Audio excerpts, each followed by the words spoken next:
माननीय अध्यक्ष जी, सदन में राष्ट्र को लेकर बातें हुई।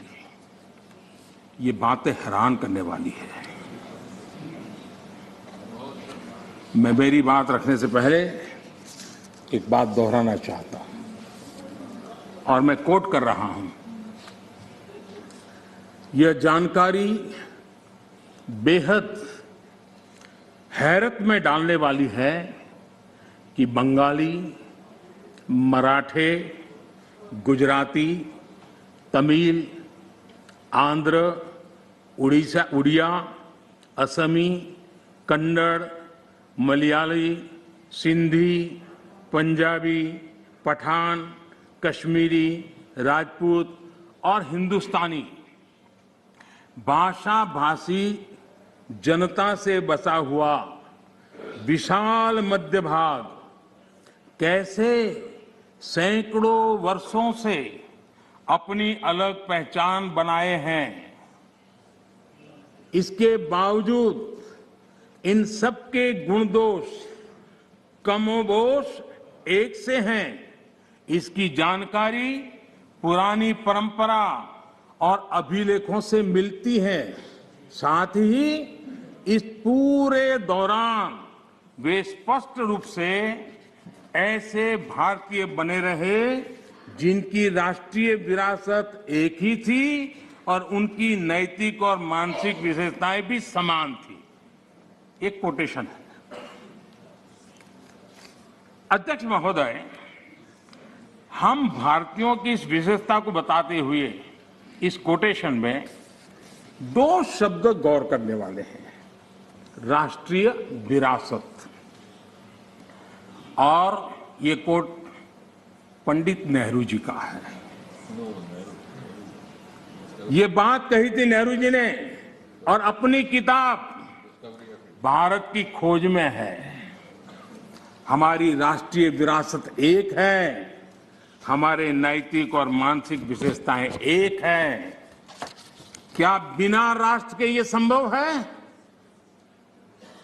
इस सदन का ये कहकर भी अपमान किया गया कि हमारे संविधान में राष्ट्र शब्द नहीं आता।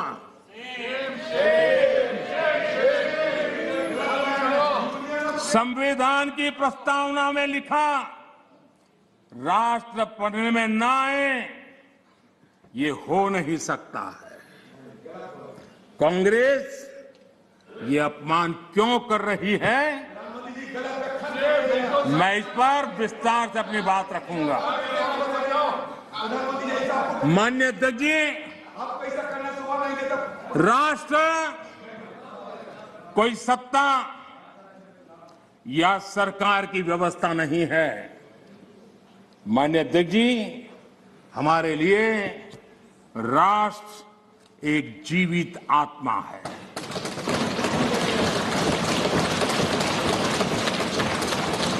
और इससे हजारों साल से देशवासी जुड़े हुए हैं और जूझते रहे हैं। हमारे यहां विष्णु पुराण में कहा गया है, ये किसी भाजपा वाले ने नहीं लिखा है, विष्णु पुराण में कहा गया है, उत्तरम यत् समुद्रस्य हिमाद्रश्चैव दक्षिणम वर्ष तद भारतम नाम भारती यत्र संतति ही।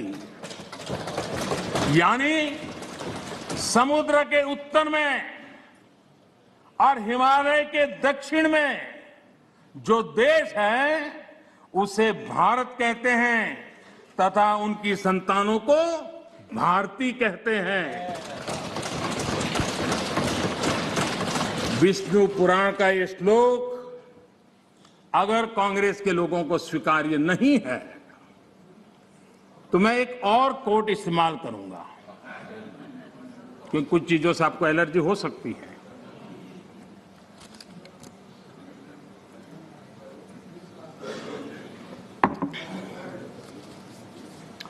मैं कोट कह रहा हूं, एक क्षण आता है मगर इतिहास में विरल ही आता है।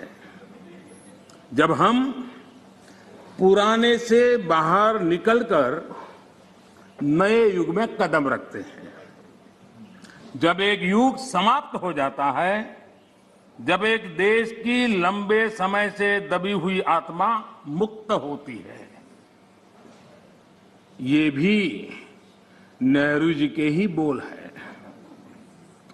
आखिर किस नेशन की बात नेहरू जी कर रहे थे जी? ये नेहरू जी कह रहे हैं। और माननीय अध्यक्ष जी, यहां तमिल सेंटिमेंट को आग लगाने की भारी कोशिश की गई। राजनीति के लिए कांग्रेस की जो परंपरा अंग्रेजों के विरासत में आई दिखती है,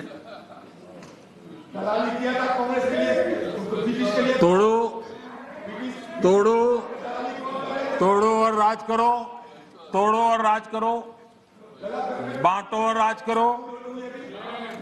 लेकिन मैं आज तमिल भाषा के महाकवि माननीय अध्यक्ष जी, तमिल भाषा के महाकवि और स्वतंत्र सेनानी आदरणीय सुब्रमण्यम भारती ने जो लिखा था, मैं यहां दोहराना चाहता हूं। तमिल भाषी लोग मुझे क्षमा करें, मेरे उच्चारों में कोई गलती हो तो, लेकिन मेरा आदर और मेरी भावना में कोई कमी नहीं है। सुब्रमण्यम भारती जी ने कहा था, मन्नुम इमय मलय एंगल मलय पन्नरुम उपनिट नुलेंगल नुले पार मिसे एधोरु नुल इधु पोले पोन निलोर भारत नांडेगल नाडे पोट रुवोम इकते इमक किलेडे। इसका भावार्थ जो उपलब्ध है वो इस तरह का है। सुब्रमण्यम भारती जी कहते हैं, जो उन्होंने तमिल भाषा में कहा है उसको मैं अनुवाद, जो भाव मुझे उपलब्ध हुआ है मैं कह रहा हूं।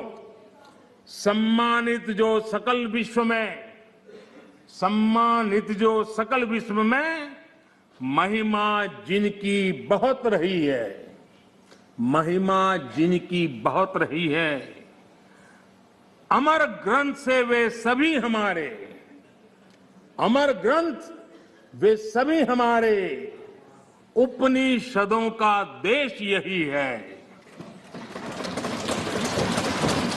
सुब्रमण्यम भारती कह रहे हैं, गाएंगे यस हम सब इसका, गाएंगे यस हम सब इसका, यह है स्वर्णिम देश हमारा, यह है स्वर्णिम देश हमारा।